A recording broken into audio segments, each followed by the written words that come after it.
ایک بہت ہی ایک ٹف کال تھی آج، امپورٹنٹ میٹنگ تھی، اور آپ لوگوں نے انٹروسپیکشن رکھا تھا آج خود احتسابی، تو کیا جست کیا تھی جو آپ لوگوں کے نتیجہ کیا نکلا اس آج کی گفتگو کا کہ اب آگے کس طرح سے بڑھنا ہے اور کل کیا ہوا؟ دیکھیں، میں تو آج کی میٹنگ میں شامل نہیں تھا، میرا کوئی ذاتی مسئلہ تھا، تو بہرحال یہ میٹنگز رات کو بھی ہوئی تھیں، آج بھی ہوئی ہیں۔ یہ دیکھنا ہے کہ کیا اثرات تھے جس سے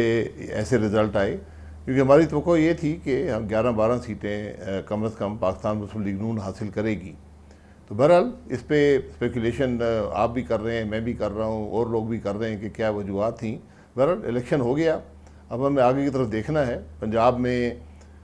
چیف منسٹر کا اب 22 تاریخ کو الیکشن ہوگا، اس میں جو جیتے گا حکومت بنائے گا، جو ہار جائے گا وہ اپوزیشن میں بیٹھے گا۔ یہی سیاسی عمل ہوتا ہے، یہی جمہوریت ہوتی ہے۔ تو یہ آپ کا ایکسپیرینس اب تک کا کیسا رہا؟ بھائی صاحب، آپ کابینہ میں تو شامل نہیں ہیں، مگر معاشی معاملات پہ آپ کی بڑی گائیڈنس ہے، آپ کو ای اے سی کا سربراہ بنایا گیا ہے، آپ تمام جو اس حکومت کے جو سب سے مشکل ٹفیسٹ جاب ہے، وہ ایک طرح سے اس کے پیٹرن تو آپ ہی ہیں۔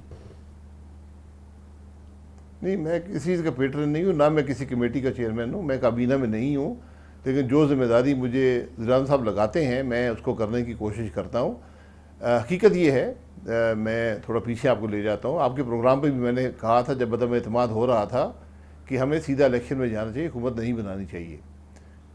جو کولیشن پارٹنرز تھے سب نے مل کر فیصلہ کیا، بشمول پی ایم ایل این کیا، ہمیں حکومت بنانی ہے اور اس کی ٹرم پوری کرنی ہے۔ میں اب جب حالات دیکھتا ہوں، جو ملک کے ہم نے معاشی حالات دیکھے ہیں، جو ملک کے معاشی حالات دیکھے ہیں، آپ یقین کریں کہ مجھے اس کا 10ویں حصے کا بھی علم نہیں تھا کہ حالات اتنے خراب ہیں، اتنی غفلت رہی ہے، اتنی نالائکی رہی ہے حکومت میں۔ تو اب ہمیں بڑے مشکل فیصلے کرنے پڑے ہیں، ہم نے وہ فیصلے کیے ہیں، ان کی سیاسی قیمت ہم نے ادا کی ہے، جس میں ایک الیکشن آپ کے کل سامنے ہے کہ ان مشکل فیصلوں کا اثر پولنگ بوتھ پر پڑتا ہے، اس میں کوئی شبہ نہیں ہے، لیکن ملک کا مفاد پہلے رکھنا پڑتا ہے، سیاسی مفاد کو بعد میں دیکھنا پڑتا ہے۔ یہ کوئی جو آپ نے کہا تھا کہ یہ جو فیصلہ ہو رہا ہے، نہ صرف آپ نے کہا تھا، مریم بی بی نے بھی کہا تھا، اور ان گنت میری اطلاع کے مطابق نواز شریف صاحب نے بھی کہا تھا، وہ تو بالکل ٹو دا پوائنٹ آپ نے بات کی تھی، بالکل ایگزیکٹ بات کی تھی، آپ ہی کی بات ہے، ہم دونوں مل کر اس کو دوبارہ سن لیتے ہیں۔ تو اس کا بالکل یہی نتیجہ نکلا، تو اب آپ کی سوچ بدل گئی ہے؟ آپ کئی بار آپ کو میں نے سنا ہے کہ آپ کہتے ہیں کہ ہمیں اب حکومت میں ہی رہنا چاہیے۔ جی، میری سوچ نہیں بدلی، میری رائے غلط ثابت ہوئی ہے۔ جو مجھے اس وقت حقائق کا علم تھا وہ اس کے مطابق میری یہ رائے تھی، لیکن میں اب جو حالات میں نے معیشت کے دیکھے ہیں، میں صرف معیشت کی بات کر رہا ہوں، سیاست ایک طرف رکھ دیں، جو معیشت کے حالات ہیں وہ کسی طرح بھی 7 مہینے کی کیئر ٹیکر کے متحمل نہیں ہو سکتے تھے، وہ 3 مہینے کی کیئر ٹیکر کے متحمل نہیں ہو سکتے تھے۔ جو عمران خان نے اس ملک کا حال کر دیا تھا، آپ ہفتوں میں ڈیفالٹ کر کے آپ سری لنکا کی حالت آپ کی ہو جاتی۔ تو یہ کولیشن پارٹنرز نے محسوس کیا، انہوں نے ایک فیصلہ کیا اور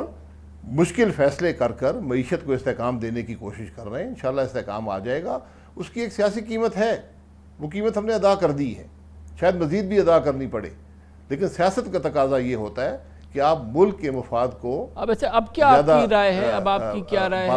ہے بھائی صاحب کہ ابھی بھی آپ کے خیال میں یہ عمل، جیسے آپ پہلے فرماتے تھے کہ ہمیں الیکشن میں جانا چاہیے، فریش الیکشن کرانے چاہیے، فریش مینڈیٹ لیں، بھرپور مینڈیٹ لیں تاکہ آپ اپنی پوری قوت سے 5 سال کے لیے آئیں، لیکن ابھی آپ کی وہ رائے ہے یا اب چینج ہو گئی ہے؟ آج آپ بالکل نہیں چاہتے